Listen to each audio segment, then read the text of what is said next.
So when I make tepache, I like looking for fruit or melons that are already going bad, right? They're not bad, but they're already soft just because they have a lot of sugar content. The more flavorful of the item itself, the better it's gonna be. And it's something that's cool to make, you know, because you're kind of like, oh man, look what I made. And then you start thinking like, oh, I'm gonna make a strawberry one.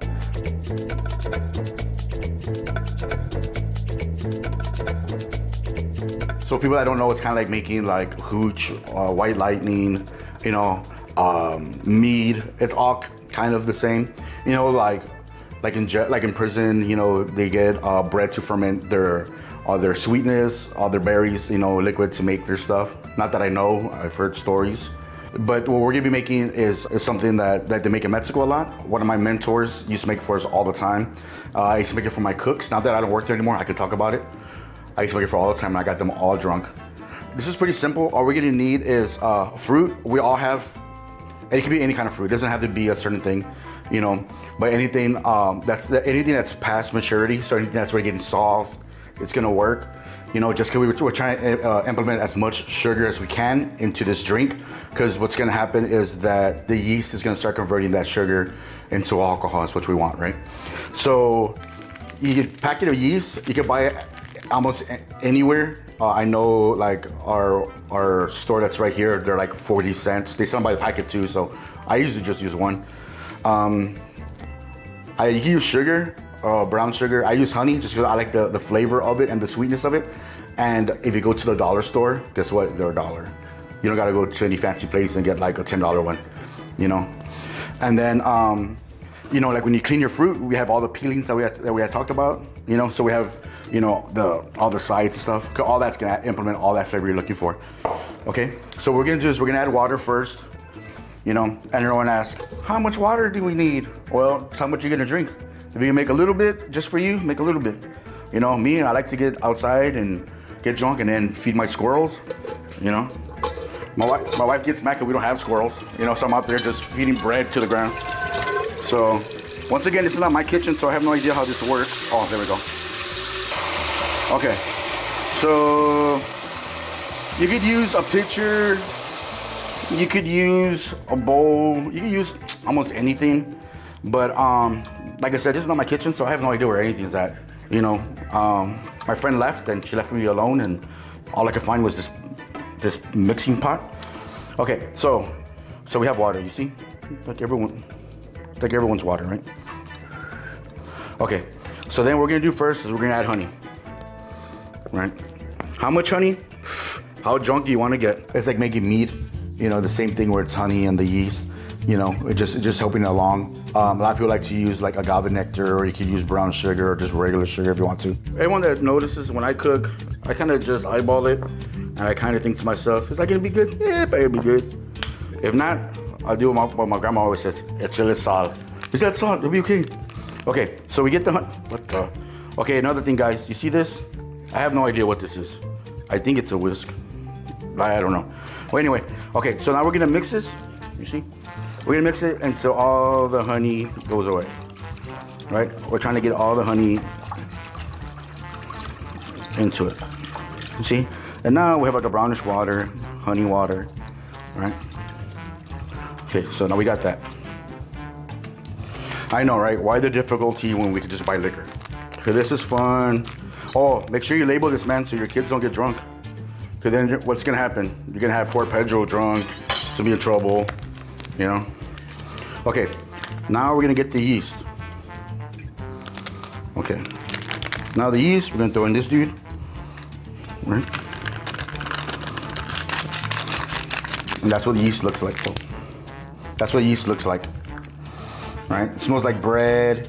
It smells like wet socks to me. I used to get in trouble because I would always say that at work, and people are all, no one wants to hear that, Tattoo.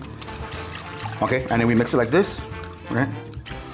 Oh man, that's real bready. That's a word, bready. Okay, so then we do it like this, we mix it, right? Now it looks like bean water. And the color of my skin. So look at that, perfect, right? Don't be jealous. Okay, so now, okay, so now we got that. Then what we're gonna do is we're just gonna add like all the skins we had, right? So the skins I'm using is from when we cleaned the pineapple, from the cantaloupe. Cause you gotta think like, all this stuff that's in here, like all that, right? All that meat, it's all flavor, you know? So that's why we don't, you know, as a chef, we try to use everything we can, maximize everything we can. You know, we gotta think about waste not, want not. But think about all that good stuff, right? And it could be a mixture of whatever. It doesn't have to be, you know, like the seeds too. You see all the seeds and stuff? Because we're gonna strain it anyway, so it doesn't matter. And the more we add, the more flavor we're gonna add to this. Here in Texas, San Antonio, people like spice. For some reason, they feel like, right, jalapeno margaritas. Why? I have no idea. You're not gonna eat it with a damn chip. Why do you want it for? You know? So, but you know, yeah, man, like you do that, you add a little jalapeno to it for a thing. You wanna add some ginger into it, you know, kind of add, you know, add that flavor into it. You could also do is pineapple, ginger, you know, jalapenos, and now you have more of a Thai-ish kind of thing going on. You know, so it's cool because once you get it down the first time and you understand the way it works, then you can start making up your own. Like, hey man, I really want to do, you know, this kind of way and mess with it. And it really costs almost close to like $5 or $6. So then we just do this, right? And then what I'll do is we'll wrap it with plastic wrap. Okay, look, this is my pet peeve right here, look. This is why you don't go to someone's house and use their, oh, this is driving me crazy. Okay, so, all right. Oh, buddy. For any of my chef friends out here, everyone knows a nightmare this is. Okay. So then we wrap it like this. We wrap it tight, right? Well, it's not tight enough, but you get the idea. Okay, and then we're gonna let it sit. I usually let it sit for about a day, right? And then what I like to, me being nosy, like I have no patience, I like to go look at it, right? And I get excited, I'm like, it's bubbling, right? And once it starts bubbling, I'm like, dude, this would be real good, right? I usually wait a day. You can wait almost 2 days if you want, but remember that once it converts all that into alcohol, it keeps on going, it converts into vinegar. So that's the last thing you want is to be like, oh man, I'm drinking vinegar. All right, so then what we do is we're gonna put it away, and we're gonna put it in a dry area. Set it and forget it, right? Just make sure there's no roaches in there, no flies are going in there. You know, make sure you tell your parents if you're doing it at their house, because then they're gonna be like, what is this? They're gonna get brujeria, they're gonna throw it away. You know, it looks really weird. You know, but then once it's done, so then what we're gonna do is we're gonna take it out.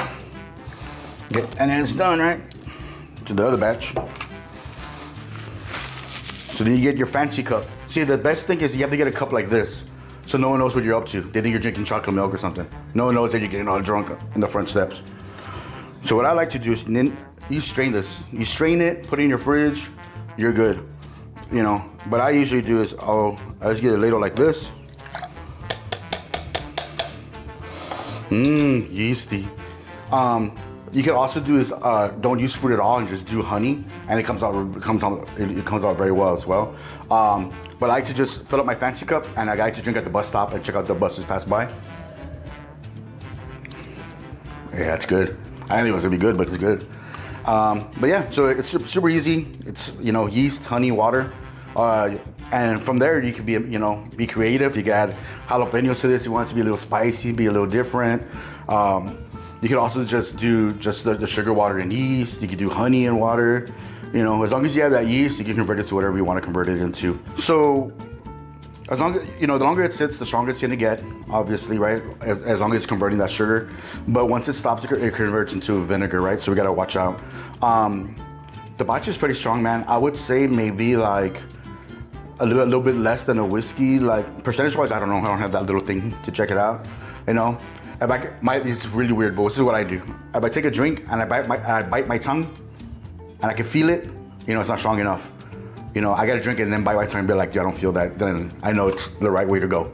And the thing about it, that it's super sweet. So it's one of those things where you taste, you're like, it's good. And then you have a cup, and then you have your second, and you're kind of like, oh man, this is really good. You know, and before you know it, you're outside sitting down, you know, you're at the curb. You know, I like to drink at the bus stop. You know, tell the bus driver no, and drink my cup.